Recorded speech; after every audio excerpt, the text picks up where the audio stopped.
Hey everybody, welcome back one more time to Music City Model Works. I hadn't planned to do a video today. I had planned to wait until tomorrow or the day after and kind of let you know what I was planning to do next, what my next project was going to be. I decided to just go ahead and do it today. I'll go back to work tomorrow, and it's always hectic when I get home from work and there's things to do, so I want to go ahead and fill you in on what I'm going to be doing the first build of the new year. Before I do that though, I wanted to show you one last look at the school bus, or the Ghoul bus, which I named it. I didn't have time last night. I hadn't put together a display case for it to go in yet, or a display. Didn't have a spot for it actually, so I had create a spot today for it and made a display case, and this is the final product, and this is how it will be sitting on its perch on one of my shelves. What I did was I went to the net and pulled up some pictures of skulls, images of skulls and skeletons and what have you. And this is kind of what I came up with. I wanted something that was kind of close to what was in the image on the decals. And I know it's kind of hard to see in this light, but the skull head in the flame, and so I found one that was kind of close, and it was a skull head with the flames behind, white flames behind it. And this was the kind of like this, almost identically, except for the fact the background, the flames around it was white as well instead of the black.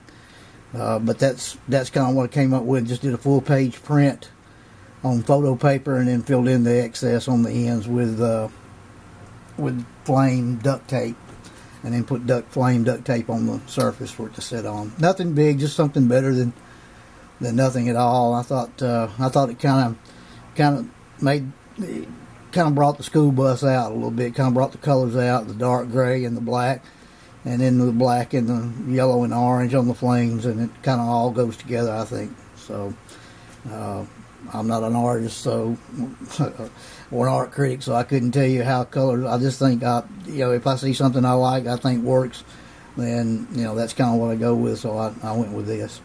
But that's what the final place for the bus, and that's how she'll be sitting on my shelf. So on to the next kit.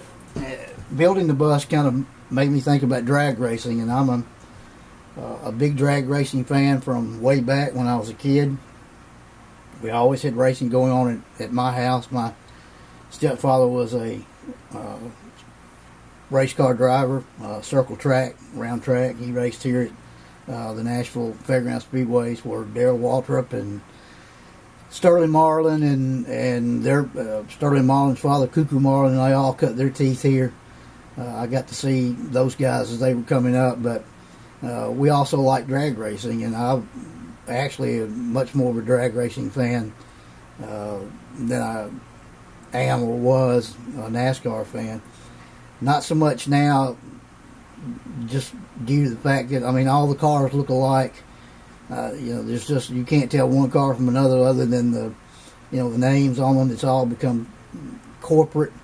I just miss the old school days of when the guys had to go out there with limited money and put together the best car they could, and all the stuff was built in the guy's garage, and they hauled it to the track on a trailer, and it didn't have all the corporate sponsorship and all that. So at any rate, let me stop rambling and get on with it. Here's what I'm going to be building, and this car kind of fit what I like. I saw this car when I was probably, 10 years old, something like that. Let me raise it up just a little. This is the Chi-Town Hustler 69 Dodge Charger, mini Charger. And this particular one was campaigned by Farconis Coyle and Minnick, Pat Minnick, doing the driving in this particular version. actually, this car had several drivers. Ron Colson drove this car. Frank Holly drove this car and won, I think, points championship in probably early 80s, 81, 82, somewhere along in there.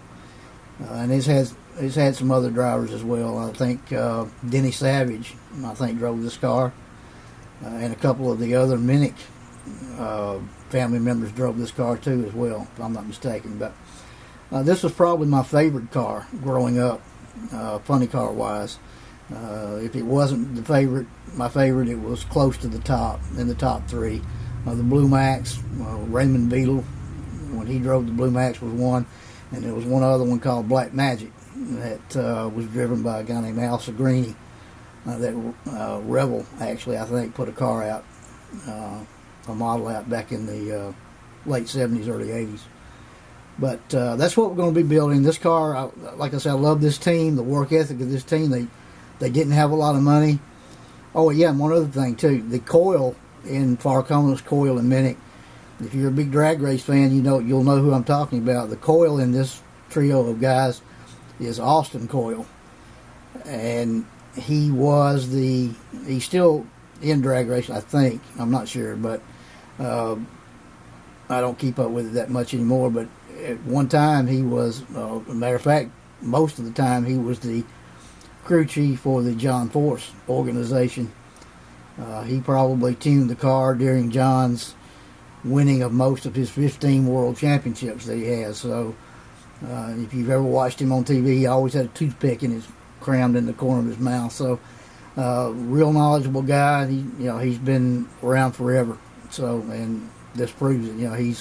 He was I don't know if he was crew chief back then, but at least he worked on this car. And this car, even though it had a limited budget, they didn't have the big sponsorship and all that, they always managed to stay competitive. And this car was one of the first cars to break into the 6-second time zones in funny car. And I think like a 220 mile an hour pass at the time. And that was, I'm going to tell you, back in the late 60s, early 70s, 220 was hauling the mail.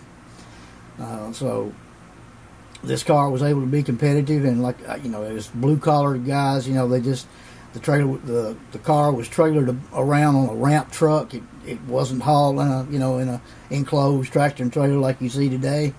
So I think that's one of the reasons why I like this car as well as I do also. But we're going to build this, and I won't get the parts out and show them to you. I've looked at it, glanced over it, give a pretty good look over. Body's in excellent shape. No flash hardly at all on any of it. I haven't found any, as a matter of fact. I found a little bit of flash on some of the sprue, but as far as being on the parts themselves, zero. No mold lines on the car at all. I saw a couple of sink marks, and pretty much you're going to find these on the inside of the body, like on the underside of the roof. On the underside of the hood or the trunk deck. You're going to, you can't knock a mold. You can't knock a body out of a mold will not have some sink marks or injector pin marks, or whatever. So, but they are in a spot where you can't see them. If you choose not to want to go to the trouble of sanding those out or whatever, you're not going to see them.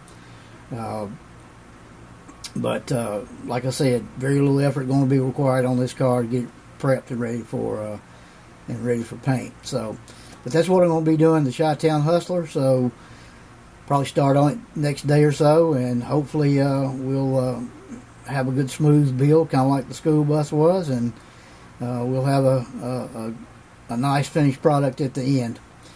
Okay, I'm going to call this finished. Hope everybody has a great work week. For those of you who have to go back to work, you have my sympathy as I have to go. So until I talk to you again, have a happy New Year. If I don't talk to you before New Year's, look after one another. May God bless you and your family. Keep building. Talk to you soon.